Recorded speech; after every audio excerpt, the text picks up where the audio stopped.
So it's Christmas Day, guys, and I am not in my pajamas. And I'm pretty sure last year I did that. I think I did for a full week from Christmas Eve until New Year's Eve.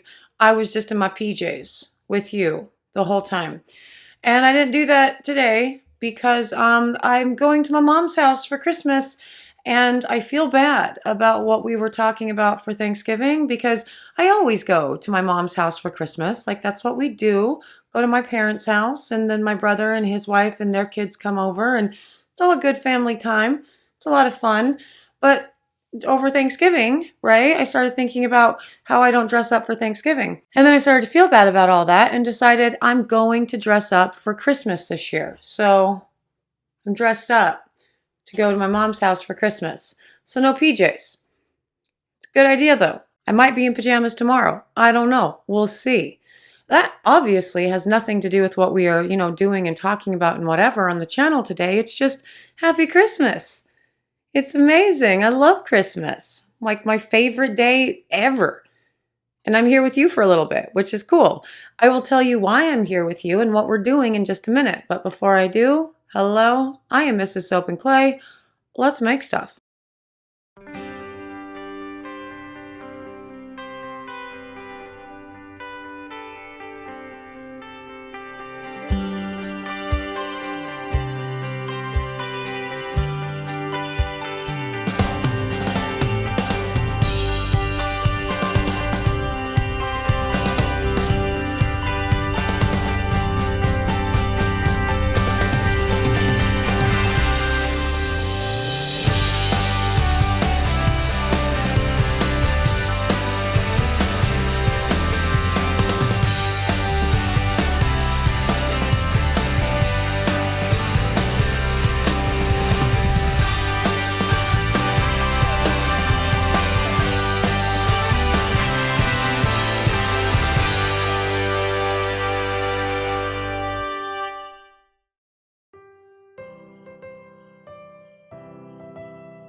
How's it going, Sudzers? Welcome back to the channel. You are at Soap and Clay, where we make all the soapy things, and you are here for day 206 of 365 days of soap and Christmas Day. And today we are talking about all things sensitive skin. And the reason we're talking about that is because this is the time of the year where I notice all of my skin problems come out in big ways. Like, it's just, I feel itchy, but I'm not dry, and it's the cold and the lack of humidity, and it's all a thing, and it's all an annoying thing. And so I wanted to talk about what sensitive skin reasonably is and what we can reasonably call it as soap makers or cosmetic makers, and also, the types of recipes that you should then lean into to help people with sensitive skin get a product that is not going to exacerbate their condition. Now notice that I didn't just say to help people with sensitive skin, period. Nothing that we ever do is ever going to actually treat the majority of sensitive skin issues and what causes them to flare up, but we can make sure that when somebody with sensitive skin comes to us and says, hey, I've got sensitive skin, we know what direction to point them in for products that aren't going to make their skin feel worse or bad at all. Make sense? Cool. Let's go to the video. We will talk about all of that there, now. Okay, so today we are talking about sensitive skin, what it is, what causes it, and what kind of soaps or things that you can put into your soaps that you should be thinking about when making soap for someone with sensitive skin. Now, first and foremost, sensitive skin runs the gamut. Just that term, what does that mean? Well, that means any sort of reaction, skin reaction to something. Sometimes it's burning or itching or stinging. Sometimes there's redness and rashes involved. And almost always, sensitive skin is actually caused by another underlying condition, right? Like, for example, people with eczema. The majority of people with eczema also have other allergies, like food allergies, and other people with just a other types of dermatitis, contact dermatitis, that has been linked to lupus of late. And for like me, for example, hyperpigmentation, which is a sensitive skin condition, is probably linked to the fact that I have had weird kidneys my entire life. And I've always had kidney problems. So there's that. Now, so when you have such a wide range of what sensitive skin means, right? What causes these flare-ups? Well, it doesn't always have anything to do with what you're putting on the skin necessarily. It can be caused by your diet, by the things you are consuming, be it vitamins or prescription drugs or the foods that you're eating. Food is usually a big one. How much alcohol is being consumed? Those sorts of things also can be existing within your body, kind of changing the chemistry of your body. And so when something comes in contact with it via the skin, well, the internal problems that are going on are manifesting, externally. So sensitive skin, because it runs the gamut and because it's such a large, all-encompassing term, means that when someone comes to you and says that they have sensitive skin, well, you can be super prying and be like, well, what kind of sensitive skin? What are we talking about? Do you have eczema? Do you have dermatitis? All of the things. Or, you can work on formulating a very gentle, soothing bar of soap that works well for most people, right? And of course, when somebody comes in and says sensitive skin, do double check. Like, don't get too prying into their lives. I don't recommend, but do ask them about allergies, just to make sure that you're not giving them a product that could potentially contain something that would give them an allergic reaction. Now, for all sensitive skin soaps, I am definitely going to tell you that you definitely need to avoid gluten. So that means no beer, right, in your soaps. And you should definitely avoid any sort of nut oils, the common allergens, right? And so you saw this thing here that said we are making oat soaps. So we're going to talk about this and what I have found to be the best way to formulate sensitive skin reactions, now as we pour these bad boys. Okay, so if we know that sensitive skin kind of runs the gamut, and we know that the smartest thing to do is make sure that we do not have any known, very common allergen things in a sensitive skin soap, right? And so what does that mean? Well, that means no oils, no nut oils. That means realistically probably no beer. That means usually no scent. And in all honesty, sensitive skin, even with essential oils, that is when you have to start asking questions. If you want to put scent or essential oils into a sensitive skin bar, you really do have to start diving a little bit deeper. What kinds of things actually set this stuff off? Because people with sensitive skin can be wildly sensitive, have wild reactions to essential oils, sometimes even more so than the fragrance oils, especially with the fragrance oils that we use in this day and age. Like, fragrance oils across the board have gotten a bad rap for so long that nobody has paid attention to the advances that have been made in fragrance oils. And anyway, whatever. That's not the point of this video. Maybe we need a fragrance oil deep dive and, the formulations and all that at some point. But for right now, this particular bar is scent-free. It is unscented. I don't do a ton of unscented in my line, but for this one, I do. This is also an oatmeal bar. So what does that mean? Well, that means that I have an oat soap, an oat milk soap that was then shredded to be put into this. And it was an oat milk soap with an additional infusion of aloe vera. And then it was wrapped, kind of tossed into colloidal oatmeal before being put into the new batch of soap for the cold process, right? And this particular soap recipe that the soap shreds went into is a very gentle recipe. So we have equal parts coconut oil and olive oil in this, and that is it.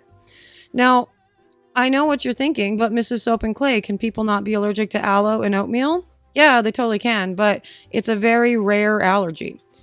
It's very uncommon that people are allergic to oatmeal. And while there is a protein that people can be allergic to, so again, ask people what they're allergic to before giving them an oatmeal soap.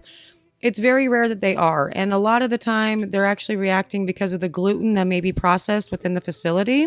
So if you're doing a good job sourcing your oatmeal, you're probably going to eliminate 99% of the problems with oats. And that really is because most people are not allergic to oats. Again, that is a very uncommon allergy. It can happen though. Same with aloe vera. Very rare allergy. But again, it can happen. And people that have those sorts of sensitivities, they super know what they're allergic to because they will have had to have experienced allergies with more common standard things in pretty extreme ways to even get to the point where they're just really not messing with anything. And so they'll tell you, I mean, for sure.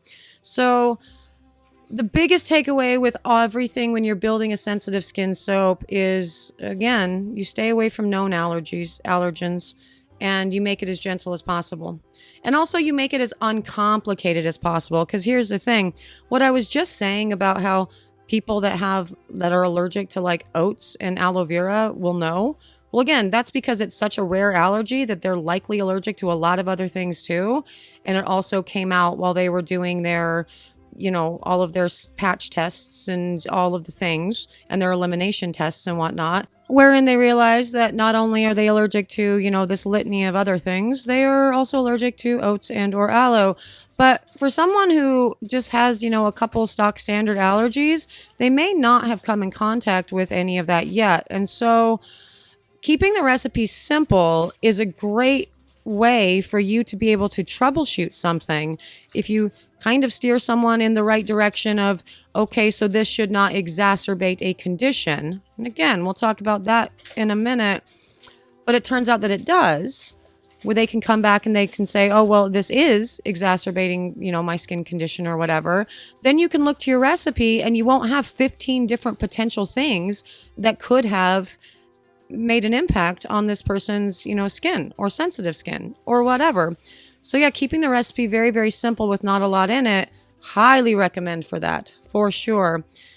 And going back to the exacerbating of conditions, I know I've said it multiple times on the channel, but we're specifically talking about sensitive skin right now. So I'm going to friendly reminder. Soap, when someone comes to you, and I know someone will, because someone comes to me at least 5 times a week. I need something that will treat X, Y, or Z skin condition. Soap does not do that. Soapers do not do that. We are not doctors. We are soap makers. We are not dermatologists. We are soap makers.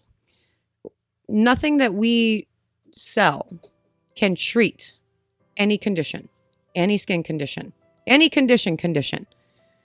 But it can help mitigate any potential problems. It can, the recipe can be formulated in such a way that it will not exacerbate. It will not cause a flare-up of eczema or dermatitis or what have you.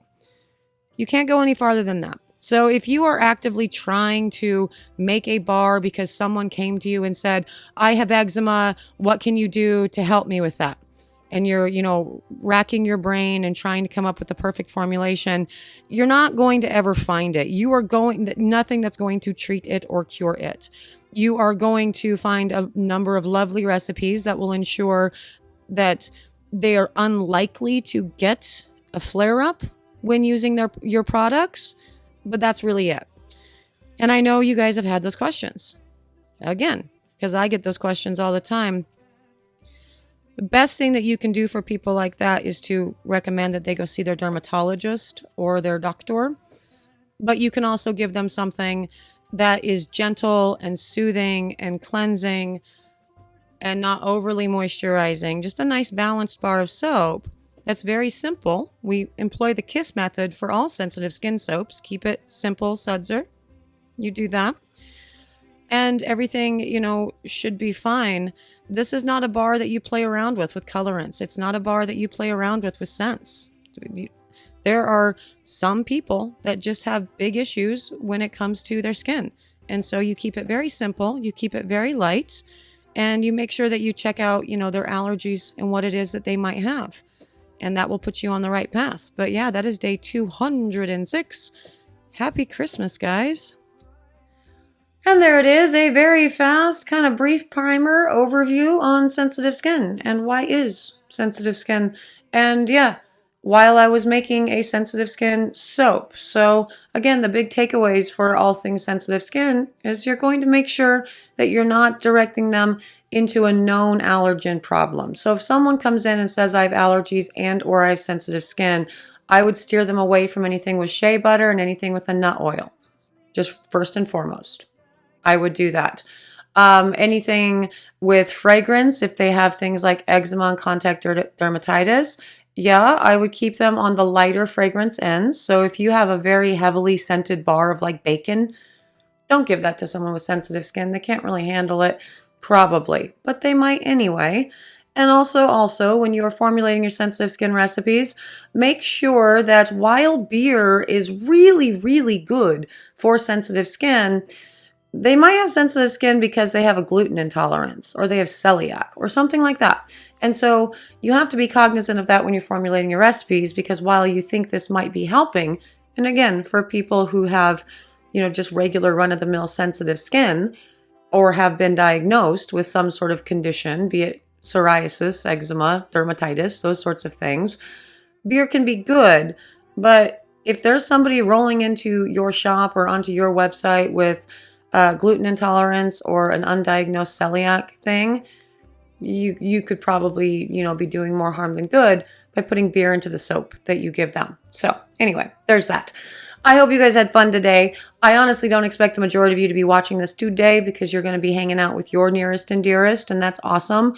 But if you are hanging out with me today, I am going to call myself one of your nearest and dearest, and that makes me feel great. So thank you, Sudsers, for being here on Christmas with me, or, the day after Christmas if you're catching this on the replay. All the things. It's all a replay. But, you get it. You get it. But I am going to actually go spend some time with my family and enjoy every single second of it. We've got more presents to open, more food to eat, more fun to be had. So I will see you guys all again tomorrow for another round of this 365 days of daily content crazy thing, soapy fun. Bye.